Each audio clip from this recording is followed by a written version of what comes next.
Welcome to our continuing series, Explorations in Savitri. As always, with our beloved friend, Dr. Alok Pandey. Namaste. We are continuing Book 2, the Book of the Traveler of the Worlds, Canto 10, Kingdoms and Godheads of the Little Mind, page 240. An architect of knowledge, not its source. Yes, a wonderful line. Yes. So I think this is a fundamental difference, one of the fundamental difference between a spiritual outlook of things and our very human mentalized way of thinking. So basically, as human beings, quite naturally we believe that mind is the instrument of knowledge. But it's true that knowledge comes through many sources. For instance, there is instinct in animals. So instinct is not a mentalized process, but it's like a reflex. And similarly, when we go beyond mind, there is the intuition. So instinct is a reflex of intuition in the animal kingdom. So, but what does mind do? Mind, when it receives the knowledge, it gives it a form. So it's an architect of knowledge. It builds a system out of it, and in the process it sometimes buries it. Reason that scans and breaks but cannot build. Yes. Sometimes it buries knowledge because knowledge is not something like a fixed, hard thing. That's another mistake, it's something which is, on one side, from a spiritual perspective, truth is that which is self-existent. Even if all forms, constructs, everything were demolished, it would still be there. On another level, it's constantly expressing itself in countless ways. So it is not something fixed. That's the big problem of, religious life and ideological positions. Both are two sides of the same coin. That they tend to fix something which is by its nature free, infinite, and plastic into something very narrowly rigid, dogmatic assertion. And speak of it as the truth. Yes. So it may be a truth at a given point of time, or in a certain context, or in a certain way. There is its own place. But to turn it into the sole truth, a truth valid for all times, the everlasting truth, that's a big mistake. So that's where Sri Aurobindo, it's very interesting when we look at life, the way life functions and the way mind functions. Sometimes I look at it like waves and particles. We have these theories. So life is in constant flow. Where is it coming from? Where is it going? Of course, spiritually we understand it comes from the origin of life is in the divine consciousness itself. And where is it flowing? It's flowing towards divinization, progressive revelation of the divine. But it's a continuous flow, like the flow of time. But what does mind do? Mind cuts that flow into bits and pieces, otherwise cannot understand. So if people have to study the ocean, what do? They go to a point and there they would study the forces and things like that. And that's how we can study literally almost every, let's say, inch of the ocean this way. I mean, whether it's possible or not, but we can take it that well. In maybe a highly technologically advanced civilization, we can do it. Then how to make the ocean, understand the ocean, we'll put them together, all the pieces, and construct the ocean. And yet we will miss something which is much more intrinsic and fundamental to the ocean, which cannot be measured. Now this is where the whole trick lies, that all manifested world is an expression of consciousness, which is an immeasurable, irreducible truth which is behind. Yes. But mind works by measuring, cutting into sections, then it makes further bits and pieces and tries to study it. So that's how when I look at an ocean, let's say the Pondicherry Sea, we look at a small portion. And it has certain advantages. It gives me an immediate perspective to handle. But there is a big disadvantage of mistaking this for the totality of things. And that's what we are going to see now in the lines that follow subsequently in this canto. This powerful bond slave of his instruments. So, instruments are the senses through which it gathers knowledge. Now, it's very interesting this image. Why? Because the image also we read earlier. Because very often we have this image in the ancient Indian scriptures of the chariot, the horses driving the chariot, and the reins, which are the mind, and the buddhi, which must control it. So now this is very important, that who is controlling the mind and the senses. So if the buddhi, the discriminative intellect, has not awakened, then the reins are at the mercy of the horses. Horses are driving, there is nobody to hold the reins. So unless this develops, the mind is driven by the senses, driven by the vital, so it becomes an instrument of someone it is come to rule. But to rule it, the mind must evolve out of it another layer. This powerful bond slave of his instruments thinks his low station nature's highest top. So this is the other problem of mind, that this impression, which is understandable, because if you see the hierarchy of evolution, we see that human mind is the peak. So it's natural for we as human beings to believe that mentalized intelligence or mental thought or intellectual thinking is the highest, and it's considered that analysis is and rationality is the surest way of arriving at something. So it's natural for us to believe that this is the highest possibility. It's like for an animal, the highest possibility was a vital instinct. The mind is there but subordinated. So we have this now. So it thinks that it is on the top, and it distrusts whatever else could come or whatever else expresses in rare moments, either in common humanity or in the mystic and the sage. Yesterday I met with a group of healers. Yes. Doctors, physicians. I mean, quite a high level. Yes. But they could not quite get above the mind. Oh, yes, that's true. That's true. It's very difficult. Because they cannot envisage. And the difficulty is understandable. Yes.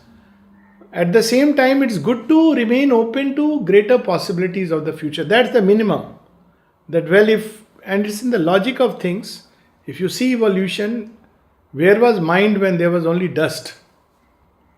Where was mind when there were basically plants? So if you take a close look, you can say, yes, it's involved. It's involved even in atom. That's why there is some order. But through evolution now, mind has come out fully. But if such be the case, the next logical step, that evolution can't stop here. Ultimately, all creation is a manifestation of the spirit. This is the position of the... They were working on the cellular mind, the cellular consciousness. Right.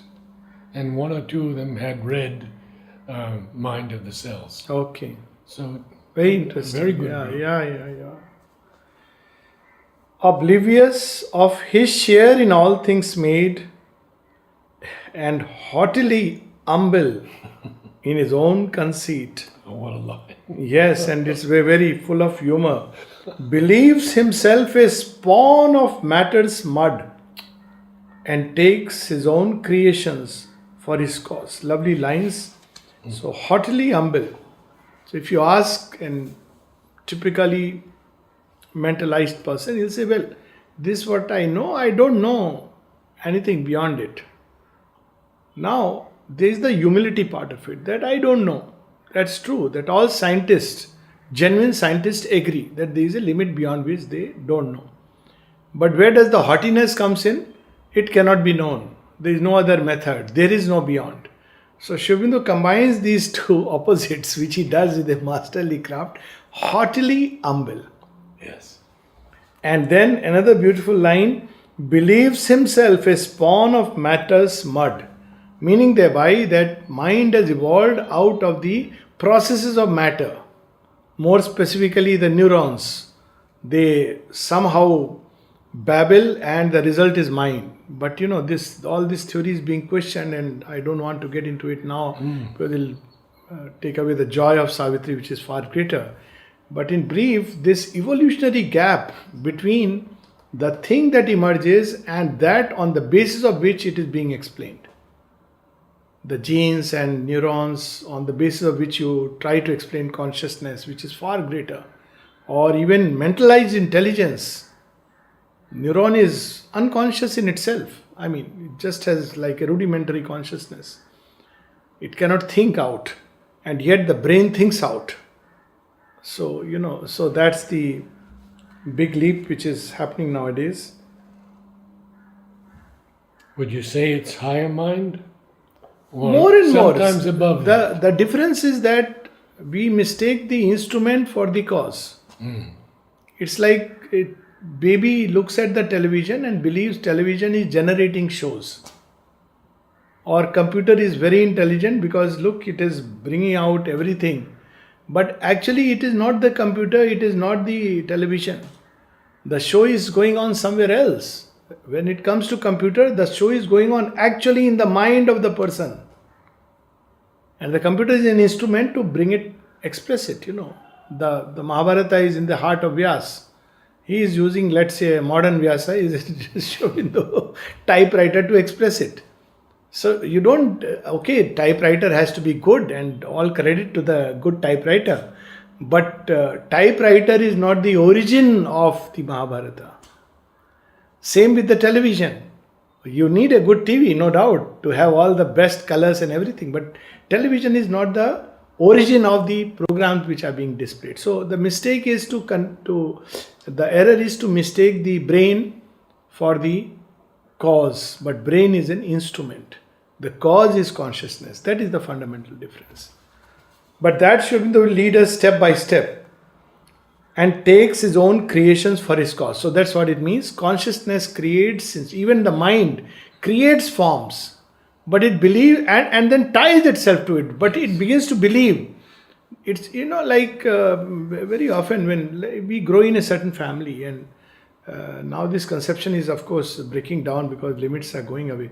But people were believed in a certain family, they had a certain surname, they had a certain patronage, a certain religious identity, etc. etc. Image. And they believed. Now, you see, the mind has got associated itself, our self, with all these things and believes I am this. But actually, it's not true. It takes a lot of effort to break down these barriers and discover that who you truly are has nothing to do with any of these things. They are just identifications. So, the mind conditioned me to all these things. And this conditioning goes as much as to matter's forms. It doesn't stop only in our psychological life or social life. And then we fight, we war, we battle. You know how First World War started today. I think tomorrow is the first day or the last day when the war ended. It started with this way. You are different and I am different. But just a way mind associates with things. I was reading Sri Aurobindo yesterday on the First World War. Very interesting. And he also says something very interesting. See, somewhere else I read. If you want to stop, let's say, the wars, you have to stop it here in the mind. You can't just, do it on the ground. Otherwise, it will continue. So, mind is a creator of forms. And this is where the problem lies. And if you manage it here, you can manage it outside. If you can't manage it here, all your external ways and forms will be very temporary. To eternal light and knowledge meant to rise. This is the purpose. It's a step and a stair to rise towards that. Up from man's bare beginning is our climb. Out of earth's heavy smallness we must break. Again you see the combination. The small is heavy. Yes. The earth particle has within it something very dense, the force of gravitation. It has a tendency to bind everything down by its nature. So it's amazing how Sri Aurobindo combines. But how are we going to do it?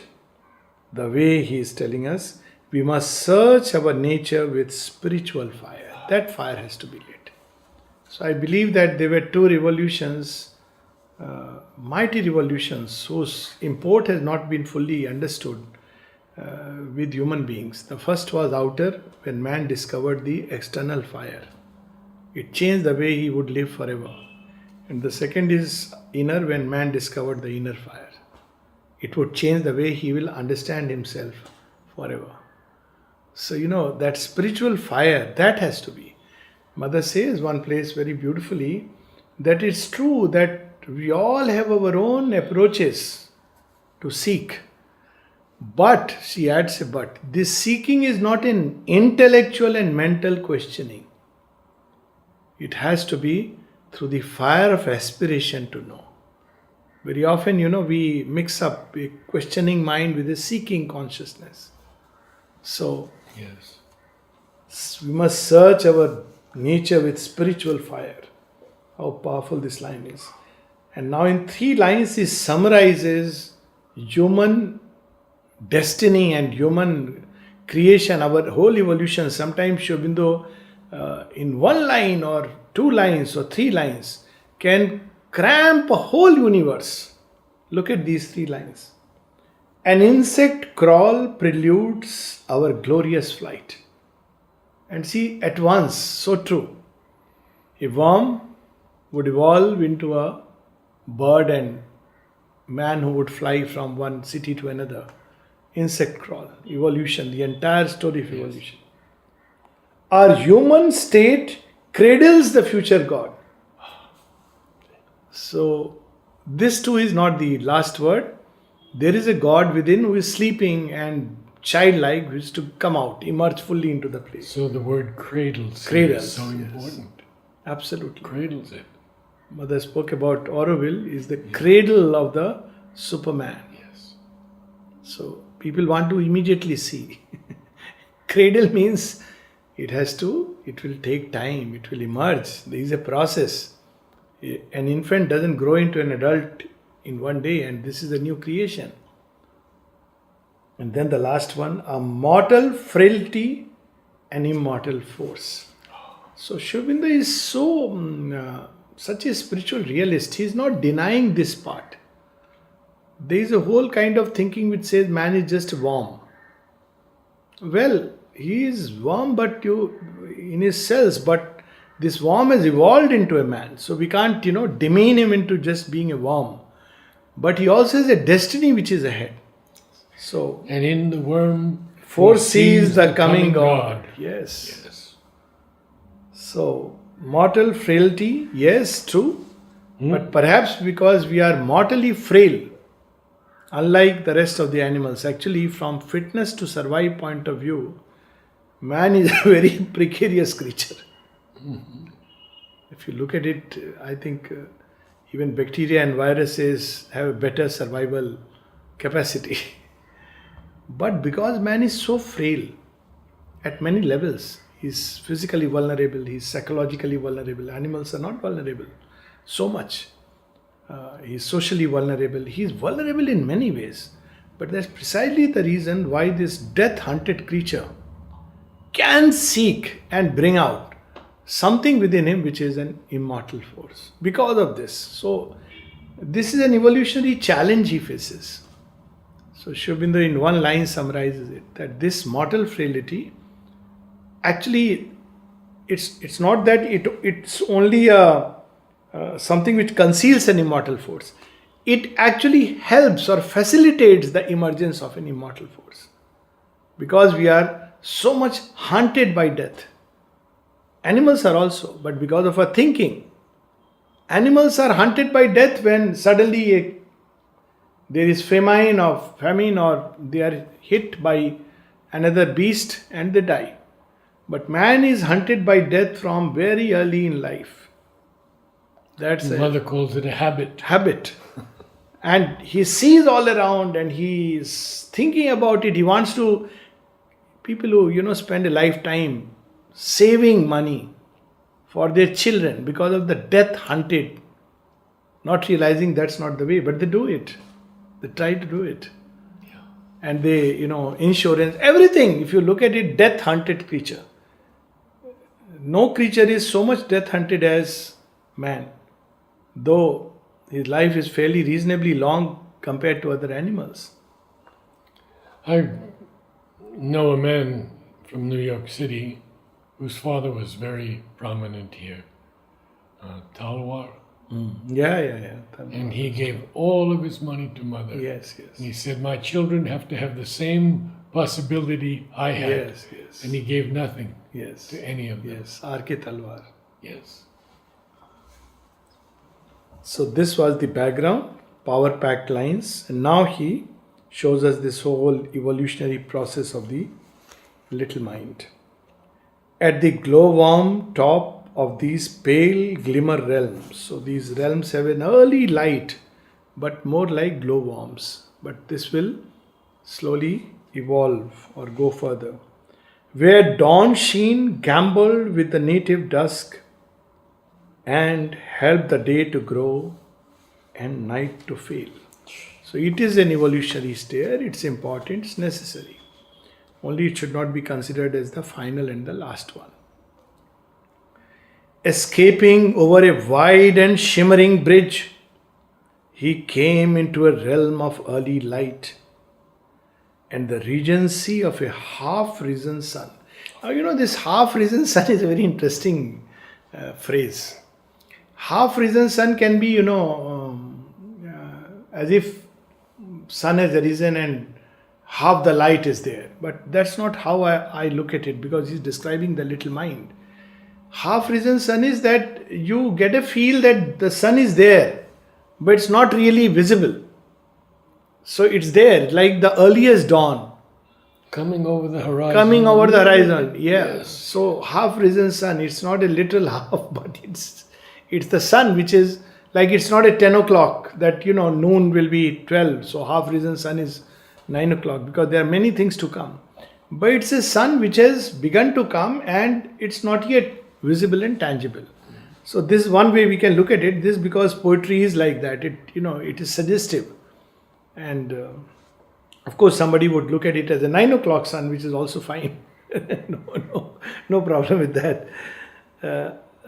Out of its rays, our mind's full orb was born. So that's how it was, the rays which break out into the night, and then slowly the sun emerges. Appointed by the spirit of the worlds to mediate with the unknowing depths, a prototypal deft intelligence. It's an intelligence which is for crafts. It's very cunning. It can create devices. That's the first intelligence. It plays with forms and can play with forms to any, all kinds of devices it can create. It's a deft intelligence, very full of craft. It's not yet an intelligence which can really look within and search the very source. And prototypal. Prototypal, yes. Prototypal. All great applications of these, inventions which people make, from the most common Stone Age tools to the most latest smartphones, is the same prototypal deft intelligence. Yeah. So, half poised on equal wings of thought and doubt, toiled ceaselessly twixt beings' hidden ends. So it's all the time trying to find something, and then it extracts little bit, then applies it, then again it sees some missing points, so again it goes back. So that's how it works. Is secrecy breathed in life's moving act, a covert nurse of nature's miracles. So this interesting nature's miracles, if you look at really this mind which works inside even the plant and the animals, the way you look at the variation that it creates in nature. No two thumbprints are the same. And if you look at the varieties where you have the differences of skin color and differences of the functioning, it's amazing. And it's basically because the mind gives forms and distinguishes things. Otherwise, there'll be a blurring of everything. So the mind creates these differences and distinctions. So he will tell us later on how it happens. It shaped life's wonders out of matter's mud. That's how, because it's something nebulous. And we can take an example, mud, the common substrate is the same, matter. So as an artist decides, okay, now I am going to make a pot, he makes a pot. Then he says, no, let me make a different kind of pot. Now even in pot, he can make hundreds of varieties of pots because they are all in his mind. So mind gives you the sense of, okay, this, that, all kinds of conceptions. And according to the conception, it creates something which we are going to perceive as a form. So though this is a very tangible example, the same process applies in matter. There is the presence of the mind, hidden mind. Even in cells, the mind works to give precision. You see, we don't use a watch to know we are hungry. At a given point of time, you feel hunger. All your juices, all the hormones will begin to function. There is a biological clock inside. People who can use it well don't need alarm clocks. They can know the time at any given point. And because they have that kind of, the mind is active inside. And it's so interesting that every function from, a certain age will come, 12, 13, nowadays 11, that suddenly you will see changes in the body's biology and there will be hormonal upsurge. Genes are just mechanisms. They are triggered by this hidden mind which is present in the molecules, in the cells. So it triggers. So it is the element which actually shapes the hidden element behind. So he is giving us a lot of secrets. It cut the pattern of the shapes of things. It pitched mind's tent in the vague, ignorant, vast. So shapes of things, it cuts the pattern because it's a big question. Why, if you look at genes, they are just basically 4 bases and 20 amino acids. So, just few of these things and few chemicals, let's put it like that. And how is it that the combinations come into play in such a precise way that a mango seed will go into a mango tree and a human seed will grow into a human being? So that's because there is the mind behind which gives a precise form. It directs the genetic material, it directs the flow of chemicals in the system, it directs the force of life to shape things in a certain way. So, and that's why it has a lot of applications which people don't realize. If this mind can get liberated from the form, it can reshape the form. So, Mother speaks about parenting. She says, when you are having a baby in the womb, if you think of a beautiful form, and she gives the example of a lady who would all the time have a beautiful picture in her house and says, I want my child to be as beautiful as this. And she did have a beautiful child. And even closely resembling that, because the mind has this ability, this power to give form. And if you don't get tied to habit or enslaved to a mechanical way of thinking, what can we do? Then you can override the mind which is hidden inside the cells by this greater mind which can act and change it. Transformation is essentially, I'm putting it in technical terms, but that's how it operates. Supermind is the father of mind. Of course, the mind is very often like a rebel child. That's why the whole yoga is the rebel child and the obedient child. A master magician of measure and device. Since we are at the rebel child and the obedient child, let me make it further that there are 2 stages of the same child. All children at a certain stage are rebel, and it's needed to assert independence. And all children, when they grow beyond a certain point, become obedient children. They discover that, well, my parents were not all that bad. They were reasonably decent people. And it's an important discovery. When we don't do it, it leads to certain difficulties, psychological issues. The rebel is important, necessary at its evolutionary stage, and the discovery of what is called in yoga as the submission to the divine will. That is also important, but one is a step leading to the other, because it has to be a free will's gift, not a force thing. A master magician of measure and device, this is what the mind does, has made an eternity from recurring forms, and to the wandering spectator thought assigned a seat on the inconscient stage. Now you see, this measure and device is very interesting. If you look at things, everything in creation has a sense of proportion. You know, when we were children, how high your how you would be 3.5 times your elbow to finger length, and this is something invariable.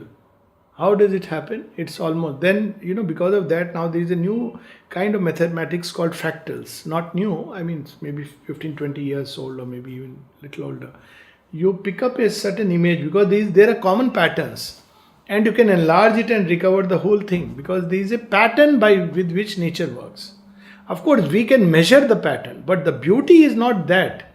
We can measure is not the wonder. The wonder is, how did nature create that pattern without actually physically using a scale?